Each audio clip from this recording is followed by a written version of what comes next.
चलिए बड़ी खबर का रुख करेंगे, दिल्ली से आ रही है, जहां पर बाबू जगजीवन राम अस्पताल में कोरोना पॉजिटिव्स मिले हैं। बड़ी जानकारी से आपको रूबरू करवा रहे हैं। अस्पताल के डॉक्टर्स और स्टाफ कोरोना पॉजिटिव पाए गए हैं। बता दें कि 7 डॉक्टर्स समेत स्टाफ के 14 लोग कोरोना से संक्रमित हैं। बड़ा मामला यहां पर सामने आया है कोरोना पॉजिटिव केसेस का। इस वक्त की बड़ी जानकारी से आपको रूबरू करवा रहे हैं। बाबू जगजीवन राम अस्पताल में कोरोना पॉजिटिव मिले हैं।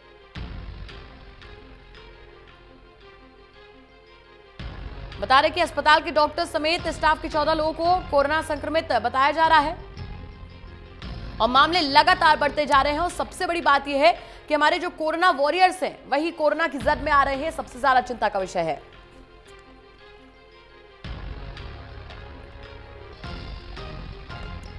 बड़ी जानकारी इस वक्त दिल्ली से निकलकर सामने आ रही है, जहां पर बाबू जगजीवन राम अस्पताल में कोरोना पॉजिटिव मिले हैं।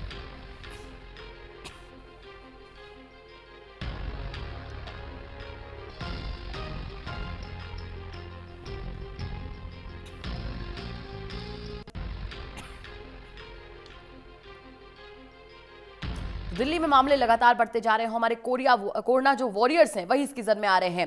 न्यूज रूम से मेरे सहयोगी साहिल भामरी जुड़ चुके हैं। सीधे साहिल का रुख करेंगे। साहिल, सबसे ज्यादा डराने वाली बात यह है कि जो हमारे कोरोना वॉरियर्स हैं वही इसकी जद में आ रहे हैं। जी बिल्कुल, कहा जा सकता है कि जिस तरह से जो डॉक्टर्स हैं जो कोरोना पेशेंट्स को एक तरीके फेस कर रहे हैं, जिनको कोरोना वॉरियर्स कहा जा रहा है, तो कहीं ना कहीं अब डॉक्टर्स और जो स्टाफ है हॉस्पिटल का वो भी कहीं ना कहीं कोरोना की चपेट में आना शुरू हो चुके हैं। क्योंकि बताया जा रहा है बाबू जगजीवन राम हॉस्पिटल से 14 जो हॉस्पिटल के जो स्टाफ है वो कोरोना पॉजिटिव पाए गए हैं। उसमें डॉक्टर्स भी शामिल हैं, हॉस्पिटल के जो नर्सेज हैं, जो अन्य स्टाफ है, वो तमाम लोग जो है जो वहाँ पर मौजूद थे वो पूरी एक तरीके से 14 लोग जो है कोरोना पॉजिटिव पाए गए। तो कहीं ना कहीं बताया जा रहा है कि 14 अप्रैल को भी कुछ लोगों का टेस्ट हुआ, 17 अप्रैल को भी कुछ टेस्ट हुआ और 20 अप्रैल को भी टेस्ट हुआ, जिसके बाद जो रिपोर्ट्स आई, जिस रिपोर्ट में पाया गया कि 14 जो स्टाफ है वो पॉजिटिव पाया गया।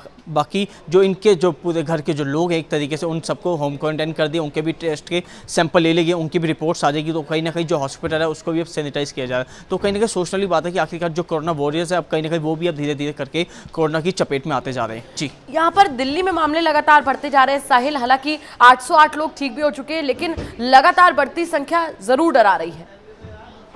जी बिल्कुल, डराने वाली बात है कि लगातार पिछले 24 घंटे में दिल्ली में 128 मामले सामने आए। तो कहीं ना कहीं गंभीरता वाली बात है कि आखिरकार लॉकडाउन के बाद भी जो आंकड़े हैं लगातार बढ़ते जा रहे हैं, थमने का नाम नहीं ले रहा। चाहे वो डॉक्टर्स की ओर से बढ़ रहे हों, चाहे वो कोई अन्य स्टाफ हो, चाहे वो दिल्ली पुलिस के पुलिसकर्मी क्यों ना हो, क्योंकि लगातार आंकड़े बढ़ते जा रहे हैं। क्योंकि बीते दिन दिल्ली के महरौली इलाके से भी आया मामला, जिसमें देखा गया कि वो भी डॉक्टर ही था। बताया जाता है जो लेडी थी वो सफदरजंग में कोरोना पेशेंट्स का एक तरीके से इलाज कर रही थी। तो कहीं ना कहीं अब डॉक्टर जो है धीरे धीरे चपेट में आ रहे हैं, वो एक तरीके से पूरी सेफ्टी के साथ रहते हैं। तो कहीं ना कहीं चूक की वजह से जिसके कारण एक तरीके से सिम्टम्स दिखते हैं और कहीं ना कहीं वो कोरोना पॉजिटिव पाए जाते हैं।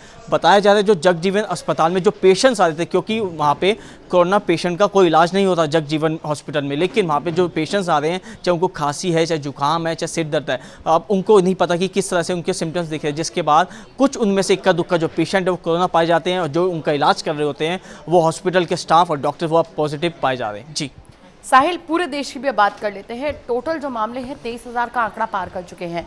एक बड़ा सवाल यहाँ पर ये खड़ा होता है, अगला स्टेप क्या?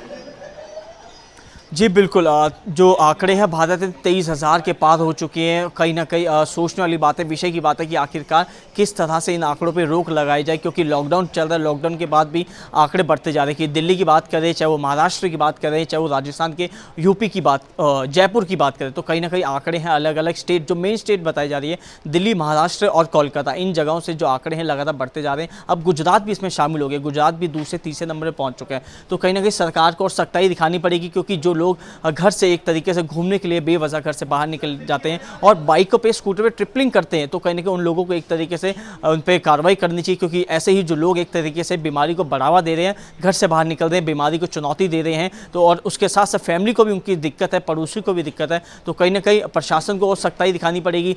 पुलिस प्रशासन की बात करें तो पुलिस प्रशासन को कहीं ना कहीं थोड़ी सख्ताई दिखानी पड़ेगी, जिसके बाद जो मामले हैं उन पर कहीं ना कहीं रोक लगे, जिसके बाद लॉकडाउन के बाद भी जो मामले हैं बढ़ते जा रहे हैं, तो कहीं ना कहीं गंभीरता वाली बात है। जी, यहाँ पर लॉकडाउन को एक्सटेंड करने की बात सामने आ रही है कि लोगों में ये बात हो रही है कि लॉकडाउन को एक्सटेंड किया जा सकता है, क्योंकि लॉकडाउन के बावजूद जब 23,000 का आंकड़ा संक्रमित लोग पार कर चुके हैं, तो ऐसे में लॉकडाउन का इतना असर अभी भी होना जरूरी है।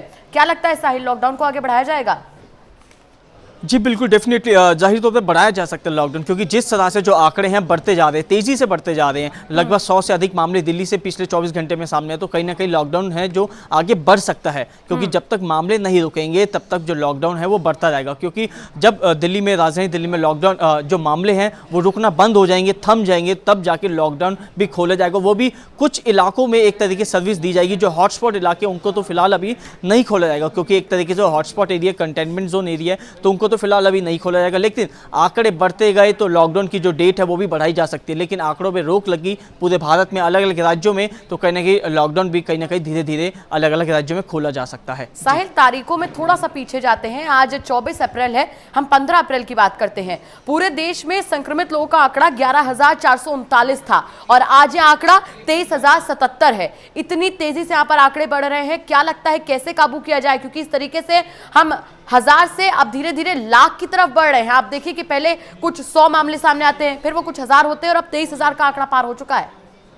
जी बिल्कुल गुलांशी, जब लॉकडाउन की शुरुआत हुई थी तो उसमें लगभग 550 मामले सामने आए थे, और लॉकडाउन के बाद भी जो आंकड़े हैं लगातार बढ़ते जाते हैं। जैसे कि आपने बताया कि 14 अप्रैल को 11,000 के आसपास जो आंकड़े थे, और अब 24 अप्रैल और 24 अप्रैल को जो मामले 23,000 के ऊपर जा चुके हैं। तो कहीं ना कहीं सोचने की बात है कि लॉकडाउन के बाद भी 10 से 15 दिन में 10 से 15,000 जो आंकड़े हैं कोरोना के सामने बढ़ गए हैं। तो कहीं ना कहीं लॉकडाउन रहा है तब भी इतने मामले बढ़ रहे हैं। तो सोचने वाली बात है कि आखिर लॉकडाउन नहीं होता तो कहाँ तक हमारी जो स्थिति थी भारत की, कहाँ तक पहुँच सकते थे। लेकिन पीएम मोदी के निर्देश के बाद लॉकडाउन बढ़ाया गया।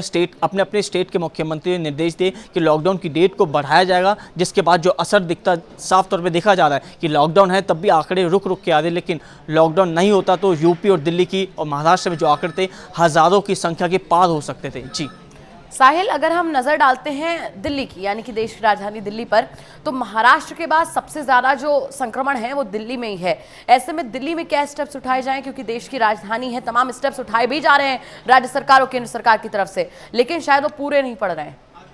जी बिल्कुल, महाराष्ट्र के बाद दिल्ली ही दूसरा स्टेट है जहाँ पे जो कोरोना के जो आंकड़े बढ़ते जा रहे हैं। क्योंकि देखा जाता है कि यहाँ पे आईजे इंटरनेशनल एयरपोर्ट है, जो विदेशी जो फ्लाइट्स हैं यहीं पे आती हैं सारी, और जो विदेशी बीमारी, एक तो विदेश से ही जो बीमारी यहाँ पे पहुँची है भारत में, तो कहीं ना कहीं आईजे इंटरनेशनल एयरपोर्ट है। यहाँ पे तमाम बड़े बड़े यहाँ पे बिजनेस है, एक तरीके से ऑफिस हैं, और जो लोग हैं बाहर से बिजनेस ट्रिप करके आते हैं यहाँ पे आते हैं, तो कहीं ना कहीं उनके कारण ही जो बीमारी है फैली है, महामारी फैली है। और अब जो प्रशासन है कहने की सावधानी बरत रहा है। दिल्ली सरकार की बात करें, दिल्ली सरकार लगातार कह रही है कि जो लोग हैं घर पे रहें, घर पे रहेंगे उतने सुरक्षित रहेंगे, बाहर ना निकले, लॉकडाउन का पालन करें और अपने साथ अपने परिवार को भी स्वस्थ रखें। क्योंकि उनका ये कहना है जो 50 साल से जो अधिक उम्र के जो लोग हैं उनको सावधानी बरतनी चाहिए, क्योंकि जो बुजुर्ग लोग हैं वो कहीं ना कहीं वो ज़्यादा, इसमें उनका इम्यूनिटी पावर बहुत कमज़ोर होता है, तो कहीं ना कहीं वो ज़्यादा कोरोना की चपेट में आ सकते हैं। चाहे 50 से अबव के लोग हों, चाहे बात करें बच्चों की तो 10 से 15 साल के जो लेकिन नीचे के दिल्ली में जो नए मामले सामने आए हैं साहिल, उसमें तो 65% से ज्यादा 50 साल से कम उम्र के हैं।